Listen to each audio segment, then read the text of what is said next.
खबर है निर्जला एकादशी पर छोटी काशी में श्रद्धा की सरिता बह रही है। गोविंद देव जी मंदिर में होली जन्माष्टमी की तर्ज पर दर्शन व्यवस्था रखी गई है। भक्तों की भीड़ को देखते हुए मंदिर में क्राउड मैनेजमेंट सिस्टम भी लागू है। दर्शन के लिए 3 लाइनों से श्रद्धालुओं का प्रवेश हुआ। दर्शन के बाद जय निवास उद्यान की ओर निकासी, मंगला झांकी सहित सभी दर्शनों के समय में दरअसल बदलाव भी किया गया है। आप दर्शन कर लीजिए। करीब 9 घंटे तक श्रद्धालु कर सकेंगे ठाकुर जी के दर्शन। सुबह 4 बजे से लेकर दर्शन की जो व्यवस्था है वो शुरू हो चुकी है और करीब 9 घंटे तक श्रद्धालु दर्शन कर सकेंगे ठाकुर जी के। और सुबह 4 बजे से मंगला दर्शन की शुरुआत हो चुकी है। रात 8:15 बजे तक दर्शन क्रम चलने वाला है। दीपक गोयल हमारे सहयोगी हमारे साथ जुड़ रहे हैं। दीपक, गोविंद देव जी मंदिर में आपकी मौजूदगी है, वहाँ से जल्दी से दर्शकों को दर्शन करा दीजिए क्योंकि निर्जला एकादशी भी है आज।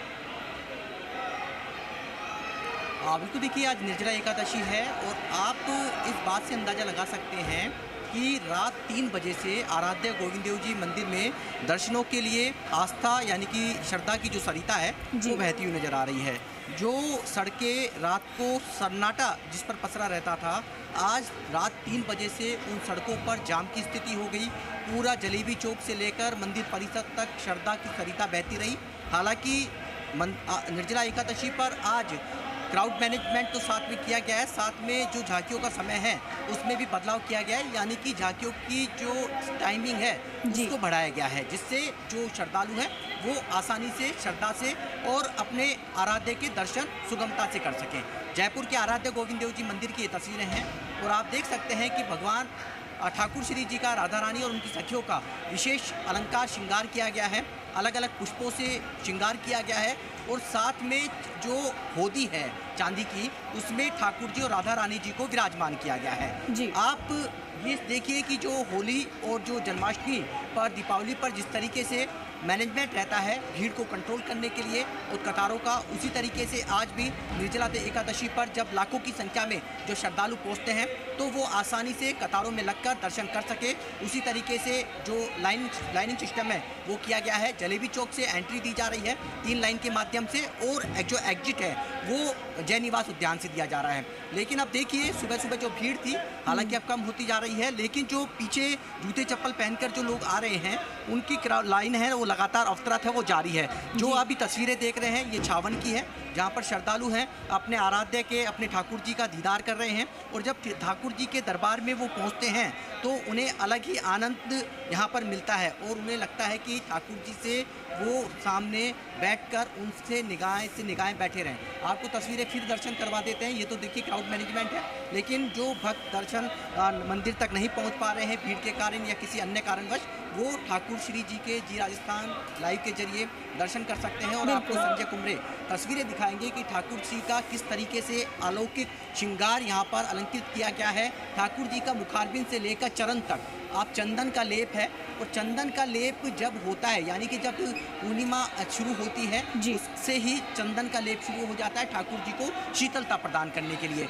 आप क्लोज करके तस्वीरें दिखाएंगे किस तरह से मुखारबिंद चरण है और चरण से लेकर और मुखारबिंद तक ठाकुर जी पूरी तरीके से चंदन का लेप करके उनका अलौकिक श्रृंगार और साथ में राधा रानी है, हाथ में बांसुरी है। और यही तस्वीर लेने के लिए सुबह मंगला से लेकर शहन तक राधे राधे के उद्घोष के साथ में लोग अपने मोबाइल में इन तस्वीरों को जरूर यहाँ पर कैद करते हैं। और जेठ का महीना जब अब गर्मी का मौसम है, अधिक मास चल रहा था, तो ठाकुर जी को जल विहार भी यहाँ पर कराया जा रहा था। क्योंकि आज निर्जला एकादशी है, दान पुण्य का दिन है और 24 एकादशियों में सबसे इम्पोर्टेंट ये एकादशी मानी जाती है। आज जयपुर शहर के आप हर गली मोहल्ले, हर सड़क, हर चौराहे पर आप चल जाइए, आपको दान पुण्य सेवा करते हुए लोग नजर आएंगे। और इस बार जयपुर नगर निगम की ओर से अलग अलग लोकेशंस पर 200 के करीब वहाँ पर स्टॉल्स यहाँ पर लगाई गई है। नगर निगम अपने स्तर पर तो सेवा कर ही रहा है जोन स्तर पर, लेकिन जो लोग टेंट या कैनोपी नहीं लगा सकते हैं, कुर्सी टेबल की व्यवस्था नहीं कर सकते हैं, उनके लिए इस बार नगर निगम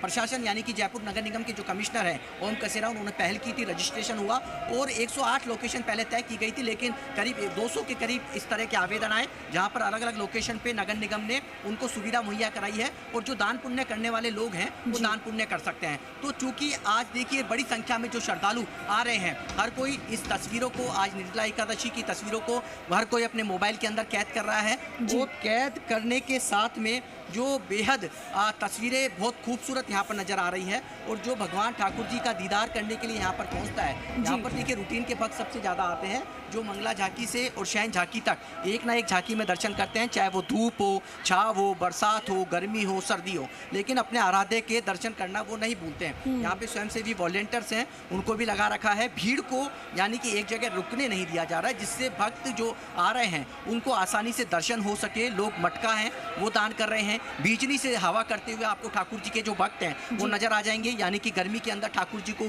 बीजनी से सेवा, जो एक परंपरा का एक हिस्सा है, लेकिन अब जिस तरह से धीरे धीरे कल्चर बदल रहा है और समय बदल रहा है, अब बीजनी मटकों से लोग एसी कूलर दान करने लग गए हैं। यानी कि आपको इस तरह की चीज़ें भी जयपुर नहीं पूरे राजस्थान में देखने को मिल सकती है। इस तरह का एक ट्रेंड है वो देखने को मिलता है, जब लोग अब मटका या कह सकते हैं कि बीजनी के अलावा पंखे, कूलर, एसी हैं वो अब दान करने लगे हैं, जिससे ठाकुर जी को शीतलता आसानी से मिलती रहे।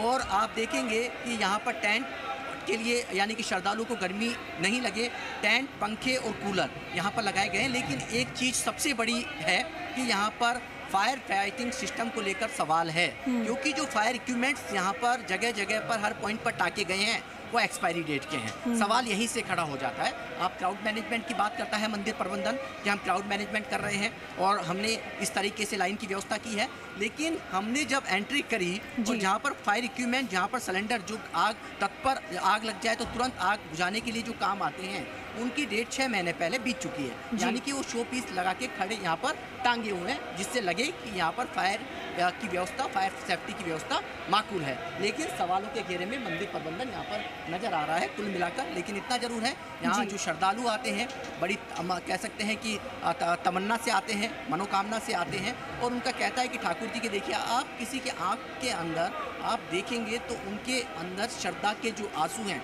वो देखते ही यहाँ पर बनते हैं। आप देखेंगे जब जैसे ही पट खुलते हैं, हज़ारों की संख्या में मोबाइलों की जो टॉर्च है वो जल जाते हैं और उनके कैमरे शुरू हो जाते हैं ठाकुर जी के एक झलक यहाँ पर पाने के लिए। यहाँ जयपुर के अंदर जो लोग घूमने आते हैं वो सबसे पहले आराध्य गोविंद देव जी या फिर जयपुर के प्रथम पूज्य यानी कि मोती डूंगरी गणेश जी मंदिर के दर्शन जरूर करता है। और जब आज निर्जला एकादशी है तो गोपीनाथ जी का मंदिर हो, आनंद कृष्ण बिहारी मंदिर हो, विरजनिधि मंदिर हो, स्कॉल टेम्पल हो, अक्षय पात्र यदि कह सकते हैं कृष्ण बलराम मंदिर हो, तमाम जो मंदिर हैं, देवालय हैं, उनमें इसी तरीके से आस्था की जो बयार है वो बहती हुई नजर आ रही हो। तारकेश्वर मंदिर हो, वहाँ पर आज देखिए आम के रस से भगवान भोलेनाथ का अभिषेक किया जाएगा। तो ये कुल मिलाकर एक जयपुर की एक परंपरा का हिस्सा, और ये अब धीरे धीरे जो युवा हैं, यूथ पर भी बहुत खासा फोकस है।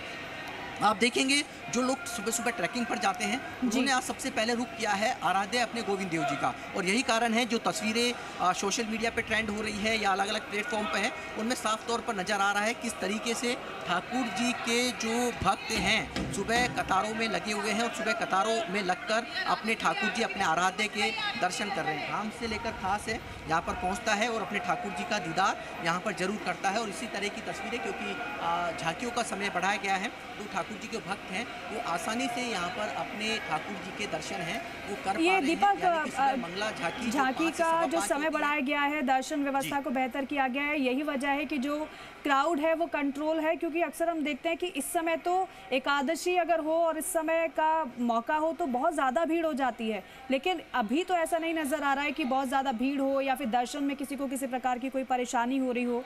तो क्या माना जाए, क्राउड मैनेजमेंट बेहतर है या फिर दर्शन का समय बढ़ा दिया गया है उसकी वजह से ऐसा हो रहा है?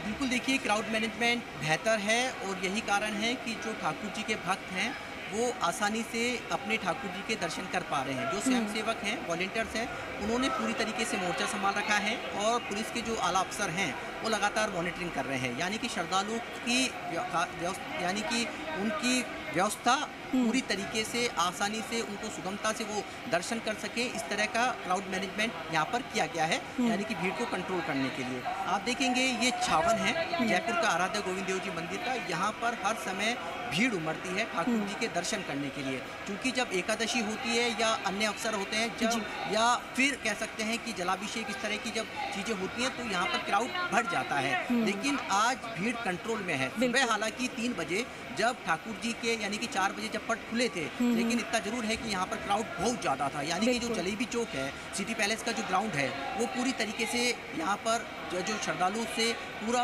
यहाँ भरा हुआ था। यानी कि कतारों यानी कि जो लाइनें हैं उनमें पैर रखने की जगह नहीं थी। लेकिन मंगला झांकी कहा भी यही जाता है कि जयपुर के आराध्य गोविंद देव जी मंदिर में जो 7 झांकी होती हैं, मंगला, धूप, श्रृंगार, राजभोग, उसके बाद में ग्वाल, उसके बाद संध्या और उसके बाद में शयन झांकी, उसमें सबसे ज़्यादा जो भीड़ है वो मंगला झांकी के अंदर ही होती है। और यही कारण है कि मंगला झांकी में आज अटूट यानी कि श्रद्धा है वो देखने को मिली है।